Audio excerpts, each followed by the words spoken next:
Christ 17 TV, back at him with another one on a cloudy, gloomy Saturday. Come with a little gloomy throwback story for that ass. So you know what time it is when I got this on. We gotta jump in the time machine.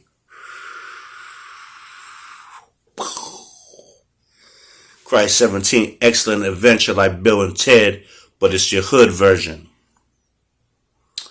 This going back to the 90s. And this going to go to two different spots. And what made me think about this is watching this stuff on the TV with the Memphis cops killed the young man Nichols. Prayers go out to his family and friends. Despicable. But when I was growing up in the Bronx, there was a lot of police brutality going on. They would take you in the building, kick your ass, all kind of stuff. But there's two incidents I remember where allegedly they had killed two people who I knew. So, let me reflect on this. I was a kid around 12. This might have been 1990, or maybe barely going into 91, and I wasn't 13 yet, but it was somewhere in there. And this was on Beach Ave. And me and my friends, we used to be able to run through the alleys, play tag. We play with fake guns. We go down there and we smoke a little joint that I clipped from my mom's ashtray that had the lipstick on it still. We all had this little skinny little joint. Cause moms had a few, so I'd sneak one, and she wouldn't know. Allegedly, she never said anything, at least. So we go down there and we just being boys. You know what I'm saying?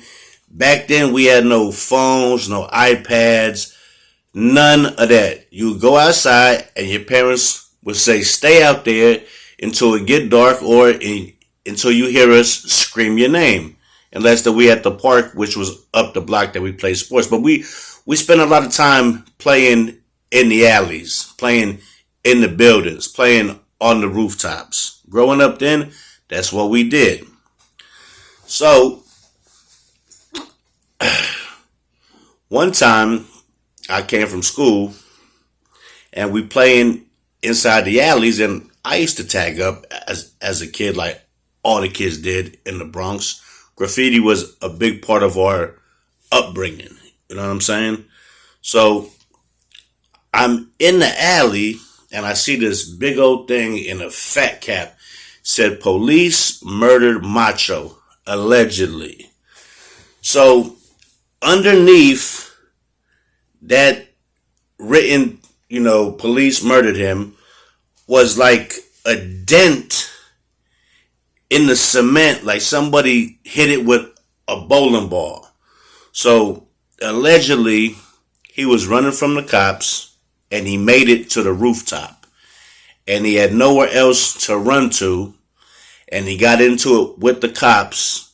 And from what everybody said back then, allegedly, because I wasn't there, I was a little kid, I'm just going from what the rumors were through the neighborhood, that they had threw him off the roof. And the dent in the cement was like somebody dropped a bowling ball from the top of the roof and it just went boom and just made that dent. So every time after that, I even seen cops, I got far away from them as possible. If I heard they was in the building, I was trying to get out the building, and I definitely kind of stayed off the roof after that a lot of times. But we still played there, and we go from roof to roof because the whole block used to be able to run the whole rooftop from the whole block and go into 5 different buildings from the top. So when we playing tag, you can go from building to building. You can climb down the fire escapes, all kind of shit.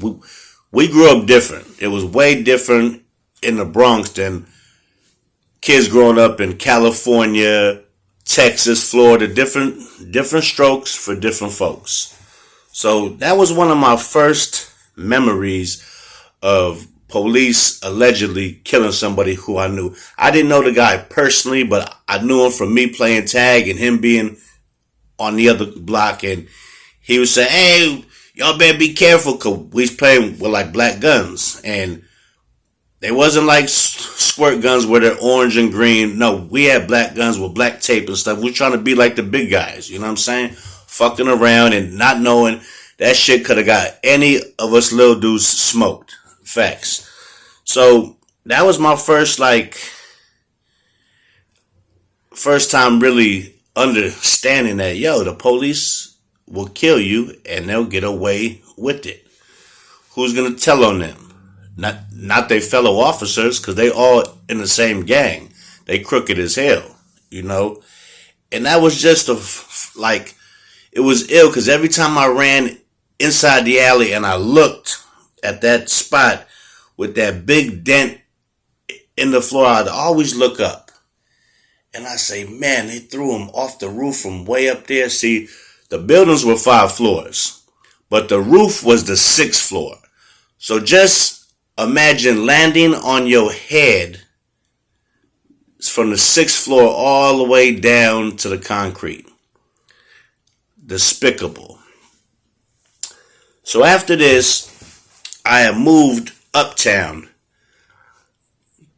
Gun Hill Road, 213th, all that stuff, 2 Train. And there was this other guy, RIP to him too, that I knew him. I was a youngster and he knew the people I hung out with. He was older than me. He was way older. I was just a little dude. But I knew of him. I even attended his funeral or his wake. So his name was Cisco. And Cisco was known for fighting with the police. They told a story about him allegedly that he got jumped out with a van full of cops. There's like 5 white cops, and they were trying to rough him up. So he knocked the first cop out. He knocks the second cop out. So now they come in and they're hitting him with the batons, calling for backup. By the time it was all done, there was about 4 to 5 cops that had to go to the hospital. I mean, this guy was an animal when it came to fighting, and plus, he used to drink a lot, and when he drunk, he was ready to fight anybody. He was that one dude where people in the whole neighborhood were scared of him, like, hey, don't fuck with Cisco, because once he start, it's going to take a gang of motherfuckers to take him down, and everybody respected him.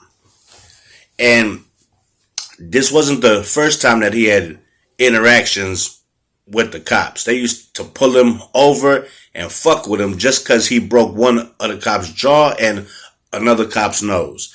He was the real deal. Fuck Holyfield. He was the real deal before Holyfield. Straight up. So, anyway, down the line, cops know him all through the Bronx. They know this guy will fight the cops.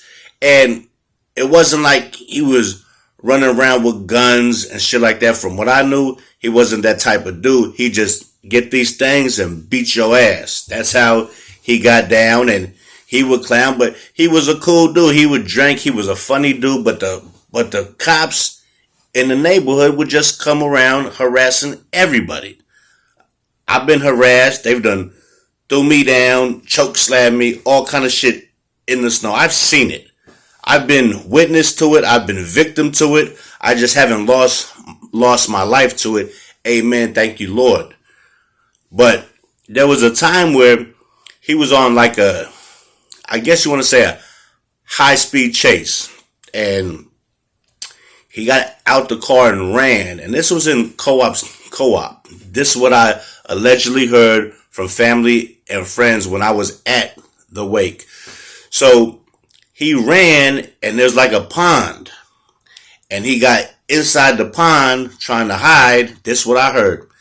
And the police jumped in there, and they fucking took him down and held him down and drowned him. This is what allegedly they say happened. I wasn't there. There's no video of it. This is allegedly what happened. So I'm just telling you what I heard from somebody else's mouth or a few mouths to these two ears. So when I heard the news, I was crushed because the guy was hella cool and he was always showing me love. I was a youngster. He'd be drinking beer, all kind of stuff. He wouldn't even trip. He was cool folks, but he didn't like the police because they always fucked with everybody. And he wasn't the one to fuck with off top. He was not playing no games. He would whoop your ass no matter who you were. And you knew not to talk to him crazy or put your hands on him because you didn't want to see him angry. He was like the Hulk. Well, once he had that drink, he gonna tear the whole fucking club up. And that's a fact. So it's just something that just came to my mind after seeing this. Memphis 5, I guess, did that shit to that poor young man, killed him. His family can never heal because he's never coming back. And, it just made me think about growing up and knowing before they had body cams and cameras on every corner, ring for the doorbell. These motherfuckers were getting away with murder on the regular.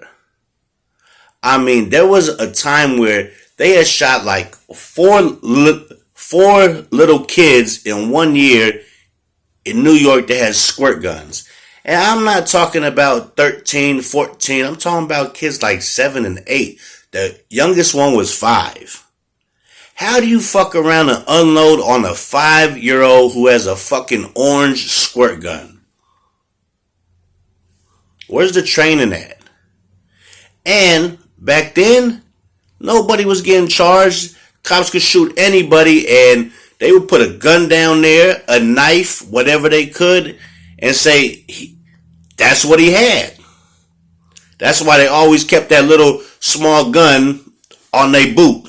So when they kill somebody, they could plant the shit on them, wipe off the prints, put the shit in their hands. You seen the shit in the movies. Where do you think that shit come from? Real life. That's what they really do, That shit is crazy, but, I just wanted to tap in on that because it bugged me to see the video. And I was thinking about people who I knew when I grew up that was murdered, allegedly, by the police. There's no video, there's no audio, but then there were no cameras on every fucking corner.